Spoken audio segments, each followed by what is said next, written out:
शिंदे राज्यात लवकरच operation tiger राबवणार. शिंदेंच्या उपस्थितीत बुधवारी रात्री बैठक पार पडल्याची सूत्रांची माहिती. शिंदेने ठाकरेंच्या काही खासदारांना बैठकीतनं संपर्क केल्याची सूत्रांची माहिती. माझे सगळे मोबाईल तपासा, काही आढळलं तर द्याल ती शिक्षा मान्य. मला उभं चिरलं तरी मातोश्रीशी प्रतारणार नाही. उद्धव ठाकरेंना सोडणार नाही. ऑपरेशन टायगरच्या बैठकीवरनं अरविंद सावंतांनी आरोप फेटाळले. ठाकरेंचे खासदार शिंदेंच्या कोणत्या बैठकीला हजर असतील तर फोटो छापा, पुरावे द्या. ऑपरेशन टायगरच्या चर्चेवरनं ठाकरेंचे खासदार अरविंद सावंत संतापले. तर मरेपर्यंत निष्ठावंत राहणार, मी शिंदेंसोबत जाणार नाही, हे सावंतांनी पेपरवरती लिहून दिलं.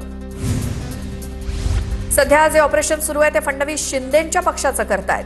ठाकरेंच्या शिवसेनेचे 9 खासदार एकजूट. उद्या माझं आणि आदित्य ठाकरेंचंही नाव टाकलं जाईल, राऊतांनी आरोप फेटाळले. बोंधू अशोक खरात प्रकरणात 160 GB डिजिटल पुरावे उघड. फॉरेन्सिक अहवाल एसआयटीकडे सादर. एकूण 4 डिजिटल उपकरणांची तपासणी पूर्ण. प्रत्येक पुराव्याला ABC असा कोडवर्ड. बोंधू खरात प्रकरणात ईडी आणि आयकर विभाग ऍक्शन मोडवर. ठाण्यातील कार्यालयात ईडी आणि आयकर विभागाची संयुक्त बैठक. सूत्रांची माहिती. खरातच्या कागदपत्रांच्या छाननीनंतर लवकरच मालमत्तांवरती धाड सत्र राबवलं जाण्याची शक्यता. बोंधू खरात प्रकरणात महेश कलंत्री नामक व्यक्तीची चौकशी होणार. खरात विकत असलेले खोटे खडे कलंत्री बोंधू अशोक खरातला आणून द्यायचा. खरात आणि कलंत्री कनेक्शन नेमकं काय याची चौकशी होणार. खरातचा कथित सीए ललित पोफळेचीच खरात विरोधात तक्रार. धार्मिक विधीच्या नावाखाली 8,76,00,000 फसवणूक झाल्याचा आरोप. एसआयटीनं ललित पोफळेची तक्रार नोंदवून घेतल्याची सूत्रांची माहिती. बारामती पोटनिवडणुकीतनं काँग्रेसची माघार. सुनेत्रा पवारांच्या विनंतीला मान देत उमेदवारी मागे. हर्षवर्धन सपकाळांची प्रतिक्रिया. दोन्ही राष्ट्रवादीच्या नेत्यांच्या शिष्टाईला यश. मात्र बारामतीची पोटनिवडणूक बिनविरोध नाहीच. बारामती पोटनिवडणुकीत 30 जणांची माघार, मात्र 23 उमेदवार रिंगणात. काँग्रेस प्रदेशाध्यक्ष हर्षवर्धन सपकाळ आज बारामती दौऱ्यावर. पोटनिवडणुकीतनं माघार घेतल्यानंतर सपकाळ कार्यकर्त्यांशी दुपारी संवाद साधणार.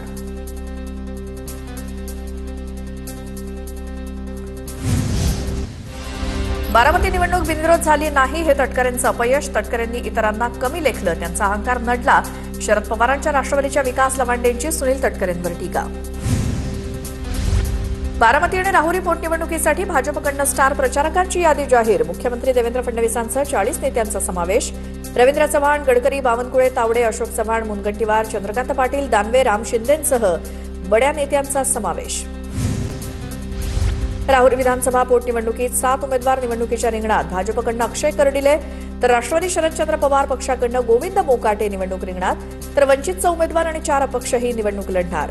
अपक्षांमध्ये ठाकरे गटाचे माजी जिल्हाध्यक्ष रावसाहेब खेवरेंचाही समावेश. नाशिकमधील नामांकित कंपनीत महिला अत्याचाराचं प्रकरण. पोलिसांची गोपनीय कारवाई. महिला वरिष्ठ अधिकारी वेषांतर करून कंपनीत दाखल. शिताफीनं कारवाई करत आरोपींना बेड्या. तर 40 पेक्षा जास्त सीसीटीव्ही फुटेजेसची तपासणी. ठोस पुरावे जमा. नाशिकच्या आयटी कंपनी महिला लैंगिक अत्याचार प्रकरणातील 5 आरोपींना आज कोर्टात हजर करणार. नाशिकच्या मुंबई नाका पोलिसात 7 जणांविरोधात गुन्हा दाखल.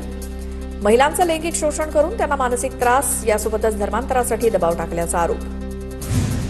नाशिकच्या सातपूर सेक्स स्कॅन्डलमधील आरोपीला आज कोर्टात हजर करणार. आरोपी रवींद्र एरंडेची पोलीस कोठडी संपत असल्यामुळे कोर्टात हजर केलं जाणार. अनेक महिलांचं लैंगिक शोषण केल्याचे 121 व्हिडिओ आढळून आले. नाशिकच्या सातपूरमधील महिलांचं लैंगिक शोषण प्रकरण. संशयित आरोपी रवींद्र एरंडेला तपासात सहकार्य करत नसल्यामुळे पोलिसांकडून चोप. नाशिक जिल्हा कायद्याचा बालेकिल्ला असं म्हणत रवींद्र एरंडे यांना हात जोडले.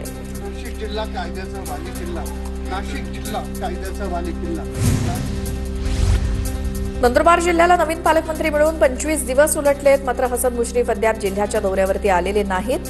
कोकाटेंच्या राजीनाम्यानंतर पालकमंत्री नसल्यामुळे विकास कामांना मोठी खीळ बसली होती. आता जिल्ह्याच्या विकासाला गती कधी मिळणार याकडे लक्ष. 6 वर्षांपासून नंदुरबार काँग्रेस जिल्हाध्यक्ष विना. काँग्रेसमध्ये अंतर्गत वाद असल्यामुळे जिल्हाध्यक्षपद रिक्त असल्याची चर्चा.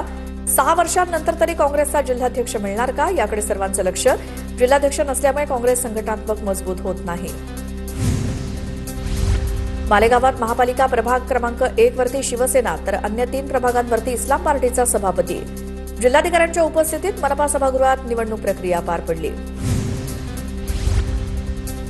राज्यातील शेतकऱ्यांचे 1012 कोटी एफआरपी साखर कारखान्याकडे स्थगित. राज्यातील 29 साखर कारखान्यांना साखर आयुक्तालयाची नोटीस. शेतकऱ्यांना एफआरपी देण्यास टाळाटाळ करणाऱ्या साखर कारखान्यांना नोटीस बजावली. या प्रकरणी 13 एप्रिलला सुनावणी होणार. सोलापूर शहरातील पाणीपुरवठा आज बंद. जुळे सोलापूर इथे पाणीपुरवठा करणारी मुख्य पाईपलाईन फुटल्यामुळे पुरवठा एक दिवस बंद राहणार. पाईपलाईनचे दुरुस्तीचे काम युद्धपातळीवर केलं जाईल. राज्यभरात पुढचे 4 आठवडे कडाक्याच्या उन्हाचा अलर्ट. मुंबईसह विदर्भ मराठवाड्यात तापमान 42 अंशांपर्यंत जाण्याची शक्यता. एप्रिल अखेर ते मेच्या सुरुवातीला उष्णतेची लाट अधिक तीव्र होणार.